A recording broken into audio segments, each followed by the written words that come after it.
اس کو جیل میں جا کے عمران خان سے ملاقات کرنی چاہیے، جو ان کے خلاف مقدمات ہیں ان پہ بھی نظر رکھنی چاہیے، اس طرح کی انہوں نے بات کی۔ اور جن کے بارے میں یہ معلوم ہوا ہے، یہ پہلے آپ کو پتہ ہے کہ پاکستان کے ایٹمی پروگرام کے بڑے مخالف رہے ہیں اور بھارت کے بڑے قریب سمجھے جاتے تھے، اور اب بھارت کے ساتھ جو ان کی قربت ہے وہ کسی حد تک کہہ رہے ہیں لوگ کہ کم ہو گئی ہے، کیونکہ جو ان کا حلقہ ہے نا، حلقہ نیابت، حلقہ انتخاب، جہاں سے وہ الیکشن لڑتے ہیں، جیسے ہمارے یہاں ڈیلیمیٹیشن ہوتی ہے، حلقہ بندیوں میں تبدیلیاں ہوتی رہتی ہیں، تو وہاں جو حلقہ بندی میں تبدیلی ہوئی ہے، ان کا حلقہ جو ہے تبدیل ہو گیا ہے۔ پہلے اس میں اکثریت تھی بھارتیوں کی، تو بھارتیوں کی ووٹ لینے کے لیے وہ جیسے وہ کہتے تھے اس طرح کی باتیں کرتے تھے۔ اب جو ان کا حلقہ اس میں جو پاکستانی ہیں ان کی تعداد بڑھ گئی ہے، اور پاکستانی بھی وہ جو پی ٹی آئی والے ہیں، یعنی وہاں جو پی ٹی آئی کے حامی لوگ ہیں ان کی ایک بہت بڑی تعداد جو ہے، جو ان کے انتخابی نتائج پر اثر انداز ہو سکتی ہے، بریڈ شرمین صاحب کے، وہ ان کے حلقے میں موجود ہے۔ تو ان کے ہاتھوں، یعنی یہ نہیں آپ کہہ سکتے کہ یہ جو قرارداد منظور ہوئی ہے، یہ ایک طرح سے پاکستان کے جو انسانی حقوق کے معاملات ہیں، الیکشن کے معاملات ہیں، ان کے حوالے سے یہ قرارداد منظور ہوئی ہے، اور اب ظاہر ہے والے نمائندگان میں جائے گی، اور پھر وہاں کیا فیصلہ ہوتا ہے، آگے جا کے کیا کرتی ہے، اور حکومت کیا اس قرارداد کو ماننے کی پابند ہے، حکومت پابند نہیں ہے۔ یہ ایک رائے ہے صرف، یہ کوئی قانون نہیں بن جانا کہ جناب لازمی طور پہ جیسے ہمارے یہاں پارلیمنٹ میں بحث ہوتی ہے اسی طرح وہاں اس پہ بحث ہوگی۔ تو وہ جو کمیٹی ہے ایوان نمائندگان کی خارجہ امور کی، تو اس نے جناب جمہوریت، انسانی حقوق، قانون کی پاسداری اور اس سے متعلق انہوں نے کہا جناب پاکستان کے جو معاملات ہیں اس کو دیکھا جائے تو یہاں کوئی گڑبڑیں ہو رہی ہیں، اور پھر انہوں نے کہا جو فروری کا الیکشن ہے اس میں جو بے ضابطگیوں جن کی طرف ڈونلڈ لو صاحب نے بھی اشارہ کیا تھا کہ نیٹ بند ہو گیا تھا، کچھ خواتین جو ہیں ان کو الیکشن نہیں لڑنے دیا گیا، کچھ خواتین اندر ہیں، پھر انہوں نے یہ بھی کہا کہ پاکستان میں خواتین کا جو کردار ہے مجھے تو یہ لگ رہا ہے کہ جو امریکی خواتین ہیں ان سے بھی بہتر ہے۔ قرارداد میں یہ بھی کہا گیا ہے کہ جناب فروری میں جو پاکستان میں الیکشن ہوئے ہیں تو اس میں جو مبینہ بے ضابطگیاں ہیں ان کی شفاف تحقیقات ہونی چاہیے، اور مطالبہ ہے ان کا، اور انہوں نے اپنی حکومت سے یہ مطالبہ کیا ہے اس حوالے سے کہ اس سلسلے میں جو پاکستانی حکومت ہے اس کے ساتھ رابطے جو ہیں وہ بڑھائے جائیں، اور پاکستان پر یعنی دوسرے لفظوں میں پریشر ڈالا جائے، رابطے کر کے جناب اس کی شفاف تحقیقات کروائیں۔ وہ ہو رہی ہیں، ڈونلڈ لو نے جو کہا ہے کہ جناب پاکستان میں ایک میکنزم موجود ہے انکوائری کا، الیکشن میں جو اگر معاملات گڑبڑ ہوتے ہیں تو اس کا الیکشن کمیشن بیٹھا ہوا ہے، عدالتیں بیٹھے ہوئی ہیں، اور دوسری جو انہوں نے کہا کہ جمہوری اصولوں اور انسانی حقوق اور قانون کی حکمرانی کے حوالے سے جو پاکستان میں معاملات ہیں ان کو دیکھا جائے۔ اور پھر انہوں نے ایک اور جو بات کی ہے جو ہمارے یہاں تھوڑی تھوڑی آوازیں اٹھتی ہیں لیکن باہر جو ہیں وہ این جی اوز وغیرہ اور اس طرح کے لوگ، مذہبی جبری تبدیلی، وہ کہتے ہیں اب جبرن یہاں مذہب تبدیل کروائے جا رہے ہیں، وہ سارے واقعات ایسے ہو جاتے ہیں، خواتین جو ہیں خاص طور پہ سندھ پہ غیر مسلم خواتین جو ہیں وہ مسلمان لڑکوں سے شادی کر لیتے ہیں، تو پھر ایک نیا ایشو بن جاتا ہے کہ جناب یہ ہو گیا اور وہ ہو گیا۔ اور یہ قرارداد جو تھی یہ ایک ریپبلکن لیڈر تھے انہوں نے پیش کی تھی اور ایک ڈیموکریٹ تھے، اب یہ جائے گا، لیکن اس میں وہ کہتے ہیں نا جناب گھبرانے والی بات، جو ہم کوئی ان کے غلام نہیں ہے، ہمارا تو یہی ہے جو خان صاحب کہہ گئے ہوئے کہ ہم کوئی غلام ہیں، اور خود وہ کہتے ہیں لائل ہے، ہمارا ایک وفادار دوست عمران خان تھا اور اس کو جیل میں ڈالا ہوا ہے پاکستانی حکومت نے، یعنی ان کی وفاداری جو ہے وہ پابند سلاسل ہے، یہی کہہ سکتے ہیں نا ہم۔ اور جو موجودہ حکومت ہے وہ پہلے اعلان کر چکی ہے ہم کسی گریٹ گیم کا حصہ نہیں بنے گی، اور یہ پنگیں جو بڑھا رہے ہیں، یہ جو پیسے پوسوں کا معاملہ ہے، ہمارے غریب لوگ ہیں ہم، تو وہ مشرق وسطیٰ کی طرف دیکھ رہے ہیں، ہم اس کی طرف عربوں کی طرف دیکھ رہے ہیں، سعودی عرب کی طرف دیکھ رہے ہیں، ان کے وزیر دفاع کو بھی ہم نے بلایا ہوا ہے مہمان خصوصی کے طور پہ، جو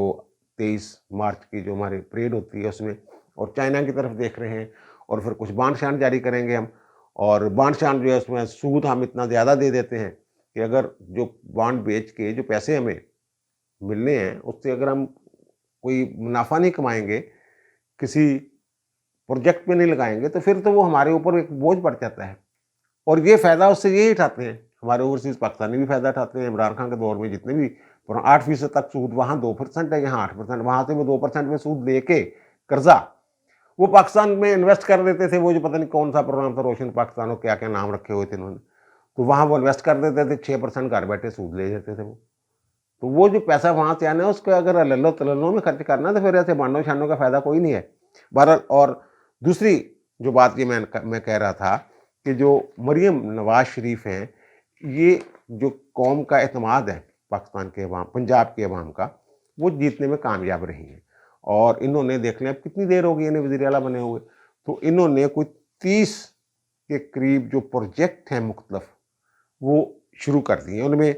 وہ آئی ٹی کا پروگرام ہے، آئی ٹی سٹی والا معاملہ، صحت کے حوالے سے ایئر ایمبولینس اور یہ وہ، اور پھر تعلیم کے حوالے سے لیپ ٹاپ وغیرہ کی اسکیمیں، اور پھر وہ وظائف کی اور روزگار کی اسکیمیں انہوں نے، اور وزیر اعلیٰ انٹرنشپ پروگرام، اور پھر زراعت اور انفراسٹرکچر جو سڑکیں بنوا رہی ہیں، ماحولیات، اور پھر اس کے لیے الیکٹرک بسیں آ رہی ہیں اور اسکوٹریاں سکاٹیاں بچوں کو دے رہی ہیں الیکٹرک، اس طرح کے۔ یہ تو چلو ان کا کام ہے۔ یہ میں پہلے دن سے کہہ رہا ہوں کہ جہاں چاچو چھوڑ کے گئے تھے اور محسن نقوی جہاں سے چھوڑ کے گئے تھے، اس سے آگے وہاں سے یہ شروع کریں گی، یہ تو ٹھیک ہے۔ اب یہ جو عوام میں جاتی ہیں، گھل مل جاتی ہیں، رمضان پیکج کے حوالے سے لوگوں سے ملتی ہیں، یعنی عوام کے ساتھ براہ راست انٹریکشن جو ہے ان کا، اور پھر یہ کوئی اگر کوئی ان کو ٹیگ کر دے کسی ٹویٹ پہ اور اس پہ بھی ایکشن لے لیتی ہیں، ان تک کوئی کسی نہ کسی انداز میں پیغام پہنچ جائے کسی لاقانونیت کا، کسی ظلم کا، تو وہاں بھی یہ۔ اب ایک ویڈیو ہے، وہ جناب یہ ہے کہ ایک پولیس والے صاحب جو ہیں وہ سوشل میڈیا پہ بڑی وہ وائرل ہو گئی ہوئی ہے، تو وہ جاتے ہیں جناب وہاں پولیس والے، ایک دہی بلے والا جو بندہ ہے، بچہ ہے، اس سے دہی بلے کھاتے ہیں، اور جیسے کہ پولیس والوں کی عادت ہوتی ہے، کوئی سب انسپیکٹر ٹائپ بندہ ہے تو ان کی عادت ہوتی ہے جناب کھایا پیا اور نکل کے آ گئے، تو وہ اس نے بیچارے نے ریڈی والے نے مانگ لیے پیسے کہ جناب آپ پیسے دیں، تو وہ جناب اس کو چپیڑیں کرا دی اس نے کہ چل، تو وہاں لوگ اکٹھے ہو گئے۔ اب وہ جو لوگ ہیں وہاں ایک بابا جی ہیں، وہ یہ بات کر رہے ہیں کہ ویڈیو بن رہی ہے، ان کی ویڈیو بنا رہے ہیں، ان کا جناب مریم نواز نا اب تمہاری ایسی تیسی کر دے گی، یعنی وہ کہنا یہ چاہ رہے ہیں کہ تمہیں پتہ ہی نہیں اب کون وزیر اعلیٰ ہے، وہ ایسے جو تم حرکتیں کر رہے ہو، جو ظلم کر رہے ہو، ان کا حساب کرتی ہیں، احتساب کرتی ہیں، حساب لیتی ہیں، تو پھر وہ ایسی تیسی، تو میں تو یہاں کہہ رہا ہوں نا ایسی تیسی، وہ اس لیے میں ویڈیو دکھا نہیں رہا آپ کو، تو سنوا نہیں رہا، تو انہوں نے کچھ اور لفظ استعمال کیے، جیسے ہم پنجابی میں کہتے ہیں نا کہ جناب یہ کر کے رکھ دوں گا تمہیں میں، دیکھنا تم، اس طرح۔ تو اس سے یہ تاثر ملتا ہے کہ جو عوام ہے وہ، ایک تو انہوں نے مریم نواز پہ نظریں لگائی ہوئی ہیں ترقیاتی کاموں کے حوالے سے، اور دوسرا جو ظلم ہوتا ہے عوام پہ جیسے یہ ہوا ہے، تو وہ اس حوالے سے بھی یہ سمجھتے ہیں کہ مریم نواز ہماری مسیحا ہیں، ان تک جب آواز پہنچے گی تو اس تھانے دار کی گوش شمالی ہوگی، جو نہ صرف مفت کھو رہا ہے بلکہ چپیڑے بھی کروا رہا ہے اس بندے کو، غریب آدمی کو جو پلے بیچ کے اپنے بچوں کا پیٹ پال رہا ہے، روزی کما رہا ہے۔ تو یہ میرا خیال ہے کہ کسی حکمران کے لیے یہ میرا خیال ہے کہ مراج ہوتی ہے کہ عوام اس حد تک اس پہ ٹرسٹ کریں۔ اگر عوام اسی طرح مریم نواز کو اپنا مسیحا تصور کر رہے ہیں تو پھر آپ اندازہ لگا لیں کہ ان کو کس حد تک اپنی وزیر اعلیٰ پہ اعتبار ہے یا اعتماد ہے کہ وہ ہم مظلوموں کی آواز بھی سنیں گی۔ یہ کہاں ہوتا ہے یار، گلی محلے میں کو تھپڑ لگا جائے اور اس کی ویڈیو بنا کے ہم مریم سے مطالبہ کریں جناب اس کو پکڑیں، یہ بندہ ظلم کر گیا، اور مریم پکڑ لے اور مریم پیچھے چڑھ جائے۔ ایک بندے نے ٹویٹ کیا جناب کہ یہاں ہمارے محلے میں منشیات فروش جو انہوں نے انی ڈالی ہوئی ہے، تو 2 گھنٹے بعد وہ منشیات فروش پکڑے گئے۔ کئی ایک واقعات ایسے ہوئے ہیں کہ ٹویٹر پہ ان کو کیا گیا، مریم نواز کو آواز دی گئی اور اس نے اس آواز پہ یا پکار پہ لبیک کہا۔ اور دوسری جو بات ہے جناب، کے پی والے جو ہیں وہ قابو نہیں آ رہے ہیں، علی امین گنڈا پور صاحب، اور علی امین گنڈا پور صاحب اندر کھاتے بند کمروں میں اچھے بچے ہوتے ہیں اور مکمل تابع دار ہوتے ہیں، تو اور باہر جا کے وہ بڑکے مارتے ہیں۔ بڑکے مارنے کی ایک وجہ بھی ہے کہ عمران خان صاحب کو انہوں نے خوش کرنا ہوتا ہے، کیونکہ عمران خان اسی صورت میں خوش ہوتے ہیں کہ جب کوئی انتشار پھیلائے تب وہ خوش ہوتے ہیں۔ تو وہ گنڈا پور صاحب کی، اور میری اطلاع کے مطابق یہ گورنر، یہ آج وہاں تھے نا، ضمانتیں کرواتے پھر رہے تھے علی امین گنڈا پور صاحب، اسلام آباد کی عدالتوں میں، اسلام آباد میں تھے، اور جو خیبر پختونخوا کے گورنر ہیں وہ بھی اسلام آباد میں تھے، تو دونوں کی ملاقات ہوئی ہے کوئی گھنٹہ 1.5 گھنٹہ، علی امین گنڈا پور اور جو خیبر پختونخوا کے گورنر ہیں۔ اور میری اطلاع کے مطابق گورنر صاحب نے انہیں کہا ہے کہ جناب سیاست اپنی جگہ، اور جو معاملات ہیں جو آئین کے مطابق وہ چلنے چاہیے، ان کو چلنے دیا جائے۔ اور اس میں جو گورنر نے اجلاس بلایا تھا، آئین کے آرٹیکل 109 کے تحت جو گورنر کا اختیار ہے کہ وہ صوبائی اسمبلی کا اجلاس بلا سکتا ہے کسی بھی جگہ کسی بھی وقت، تو جسے وہ مناسب سمجھے۔ تو انہوں نے اجلاس بلایا ہوا تھا آج 22 مارچ کو۔ وہاں کو نئے جو لوگ آئے ہیں منتخب ہو کے مخصوص نشستوں پہ، خواتین کی اور اقلیتوں کی، تو ان کے لیے وہ 24 کے قریب لوگ ہیں شاید، تو اس کے لیے وہ انہوں نے اجلاس بلایا تھا۔ تو انہوں نے جناب اجلاس جو ہے وہ نہیں بلایا، اس کو عمل نہیں کیا۔ انہوں نے جو سیکریٹریٹ ہے، جو اسپیکر صاحب کے کہنے پہ جو کے پی کا سیکریٹریٹ ہے، اس نے جناب اپنی لیگل اوپین کے لیے اپنے ہی وزیر قانون کو معاملہ بھیج دیا، اور اس نے لکھ کے بھیج دیا نہیں جناب گورنر کے پاس اختیار ہی نہیں۔ 109 میں تو لکھا ہوا گورنر کے پاس اختیار ہو۔ میں نے ایک ویلاگ میں پنجاب میں جو رولا پڑا ہوا تھا اور بجٹ کا سیشن تھا، تو وہ بجٹ سیشن جو ہے وہ گورنر نے ہی بلایا تھا، جبکہ پرویز الہی صاحب جو ہیں اس کی وہ صدارت کرنے کے لیے تیار نہیں تھے۔ پھر ایوان اقبال میں ہوا اور بجٹ پاس ہوا، اور اسی بجٹ پہ پھر جو ہے پورا سال جو ہے گزارا ہوا، اسی بجٹ کو پھر مانا گیا جو گورنر نے اجلاس بلایا تھا۔ تو وہاں وہ مجھے یہ پتہ لگا کہ جب ملاقات تو خوشگوار موڈ میں ہوئی ہے، لیکن گنڈا پور صاحب بیچ میں تھوڑی تھوڑی حرکتیں کرتے رہے ہیں، اور گورنر صاحب نے بہرحال انہیں بار بار متعدد بار یہ کہا ہے کہ جناب ادھر نہ کریے، ملک ہے یار سارے سارے نہ ملک رل کے چلیے۔ گنڈا پور کہنا ہاں میرا ملک ہے، تھانوں بھی پتہ جناب ساڈا ملک ہے۔ اور ایک دن پہلے جب یہ اس میں جو اسپیشل انویسٹمنٹ فیسیلیٹیشن کونسل کے اجلاس میں گئے تھے، تصویر آپ نے دیکھی ہوگی ان کی، تو باقی جو وزراء ہے وہ نارمل کھڑے ہوئے، یہ چوڑ ہو کے کھڑے ہوئے، پیچھے آسماندے ہوئے جیسے ایک تکبرانہ سا انداز ہو، لیکن اندر کھاتے کچھ اور باتیں کر کے آئے تھے۔ جناب سانوں بھی ساڈا حصہ دے دیو ہیں، ٹھیک ہے نا جناب، اگر انویسٹمنٹ باہر ہوندی ہے تو ساڈا بھی خیال کرنا تسی، ساڈا بھی صوبہ۔ انہوں نے کہا ٹھیک ہے جناب تہاڈا بھی صوبہ۔ تو اب مخصوص نشستوں پہ آنے والی جو خواتین ہیں جن کا حلف نہیں لیا جا رہا نا، انہوں نے پشاور ہائی کورٹ سے رجوع کر لیا ہے، اور پشاور ہائی کورٹ کے جسٹس شکیل احمد اور جسٹس صاحبزادہ اسد اللہ صاحب جو ہیں وہ ان کی درخواستوں پر سماعت کر رہے ہیں، اور ابتدائی سماعت پہ انہوں نے 26 مارچ کے لیے نوٹس جاری کر دی ہیں رسپونڈنٹس کو، اسپیکر وغیرہ کو، اور جو بھی یہ حکام ہے متعلقہ ان کو، کہ جناب یہ آپ کیوں نہیں۔ وہ کہتے ہیں جناب یہ تو پہلے ہی فیصلہ دے چکی ہوئی ہے پشاور ہائی کورٹ، اور کہہ چکی ہوئی ہے کہ جناب یہ 5 رکنی بینچ، لارجر بینچ یہ فیصلہ کر چکا ہے، یہ سیٹیں بھائی اپوزیشن والوں کو ملے گی، کیونکہ آپ جو ہیں آپ تو کوئی جماعت ہی نہیں ہے، آپ تو آزاد ارکان کا ایک گروہ ہیں۔ تو جو سنی اتحاد کونسل ہے اس کے ساتھ جو آپ جو اس میں ضم ہوئے ہیں تو اس کی کوئی حیثیت ہی نہیں ہے، تو یہ سیٹیں دیں ان کو۔ اور الیکشن کمیشن نے پہلے انہوں نے سٹے کیا تھا 2 رکنی بینچ نے، پھر 5 رکنی بینچ نے وہ ان کی جو درخواست تھی متحدہ سنی کونسل والوں کی، سنی اتحاد کونسل والوں کی، وہ مسترد کر دی تھی، اور الیکشن کمیشن نے کہا تھا پھر یہ تو توہین عدالت بھی بنتی ہے، کہ یہ عدالت نے کہا نا انہیں کہ جناب یہ آپ جو ہے وہ جو نوٹیفیکیشن ہوا وہ ٹھیک ہوا ہے، اور یہ ظاہر حلف اٹھانے سے روکا تھا، تو جب اس کا مطلب سٹے ختم کیا انہوں نے اور درخواستیں ان کی مسترد کی تھی، اس کا مطلب یہ ہے کہ وہ حلف اٹھائیں۔ تو بہرحال یہ جو گورنر اور وزیر اعلیٰ کی ملاقات ہوئی ہے خیبر پختونخوا کی، اس سے بھی مجھے لگتا ہے معاملہ کچھ، اور یہ ان کی کوشش یہ ہے کہ جو 2 اپریل کو سینٹ کے الیکشن ہونے والے ہیں اس میں ان کو کچھ نہ ملے، کیونکہ جو اعداد و شمار ہیں وہاں یہ کوئی 15 16 17 کے قریب لوگ ہیں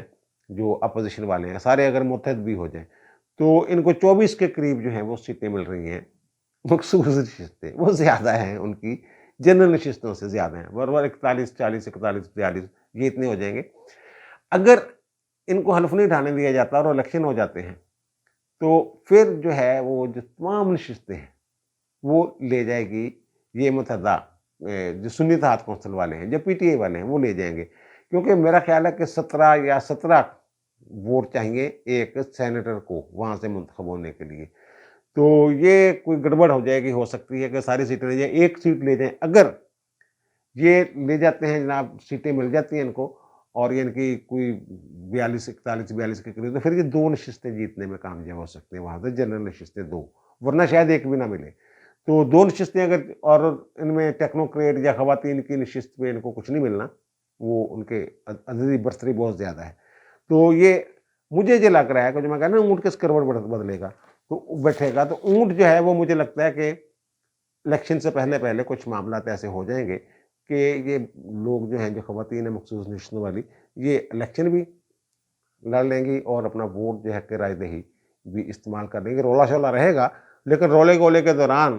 یہ معاملہ جو ہے یہ ہو جانا ہے، مجھے یہ لگتا ہے، کیونکہ یہ قانون کا اور آئین کا یہی تقاضا ہے، باقی ساری 2 نمبریاں ہیں۔ اور اب آتے ہیں جناب آخری بات کہ جناب جنرل باجوہ دھمکیاں دے رہا ہے ان کو، آصف آصف جو ہمارے ہیں خواجہ آصف صاحب، انہوں نے کہا تھا نا کہ جناب باجوہ کو اور ان کو بلاؤ، دونوں کو، فیض حمید کو، اور میں قرارداد پیش کروں گا، پارلیمنٹ میں بلایا جائے۔ بھائی میں نے بات تو ان کی ٹھیک ہے خواجہ آصف کی، کہ یہ جب انخلاء ہوا ہے امریکہ کا تو وہاں فیض حمید صاحب جا کے چائے کے کپ پہ باتیں کر رہے تھے، اور واپس آ کے جناب انہوں نے وہ کوئی پارلیمنٹ کا فیصلہ تو تھا نہیں، وہ تو عمران خان، فیض حمید اور ان کا قمر جاوید باجوہ کا فیصلہ تھا، اور وہاں یہ باتیں کر رہے تھے جناب پھر کہ جناب جو طالبان پاکستان والے ہیں، تحریک طالبان پاکستان کا لدم والے، ان کو پاکستان میں بلائیں گے، بسائیں گے، یہ وہ عمران خان کے بیان شیان بھی موجود ہے۔ وہ کہہ رہے ہیں بھائی جی کیا پلاننگ تھی، کس سے پوچھ کے کی تھی، پوچھا جانا چاہیے۔ اور وہ پھر کہتے ہیں اعظم زیر تارڑ صاحب جو وزیر قانون ہے، وہ کہتے ہیں ہم بلا نہیں سکتے، پارلیمنٹ کیوں نہیں بلا سکتے یار، ویسے عجیب بات ہے، یہ بیان دینے کی ضرورت کیا تھی اعظم زیر تارڑ کو۔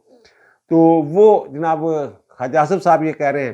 کہ جناب جو قمر جاوید باجوہ ہیں ان کے حوالے سے بات آ رہی ہے سامنے کہ وہ مجھے دھمکیاں دے رہے ہیں کہ تو کرتے، میں بھی پھر پریس کانفرنس کراں گا، پریس کانفرنس کر لا جیسا سب کرنا تو کر لا پریس کانفرنس۔ اچھا اب یہ جو جنرل باجوہ صاحب ہے نا اور خواجہ آصف صاحب، یہ آپس میں یاری بھی ہے ان کی۔ یہ ایک صحافی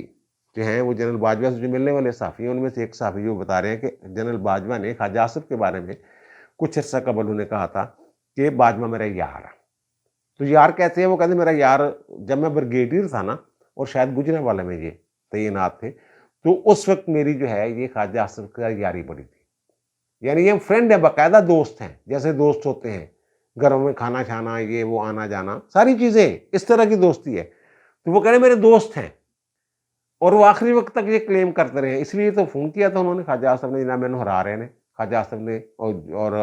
قمر جاوید باجوہ نے ٹینشن نہ لیتے ہیں جتوا دیں آگے، اور وہ جیت گئے تھے، پچھلے الیکشن کی بات کر رہا ہوں، 2018 والی بات کر رہا ہوں۔ تو یہ اب یہ جو خواجہ آصف ہے نا، میں نے پہلے بھی کہا تھا اپنے طور پہ نہیں کر رہے باتیں،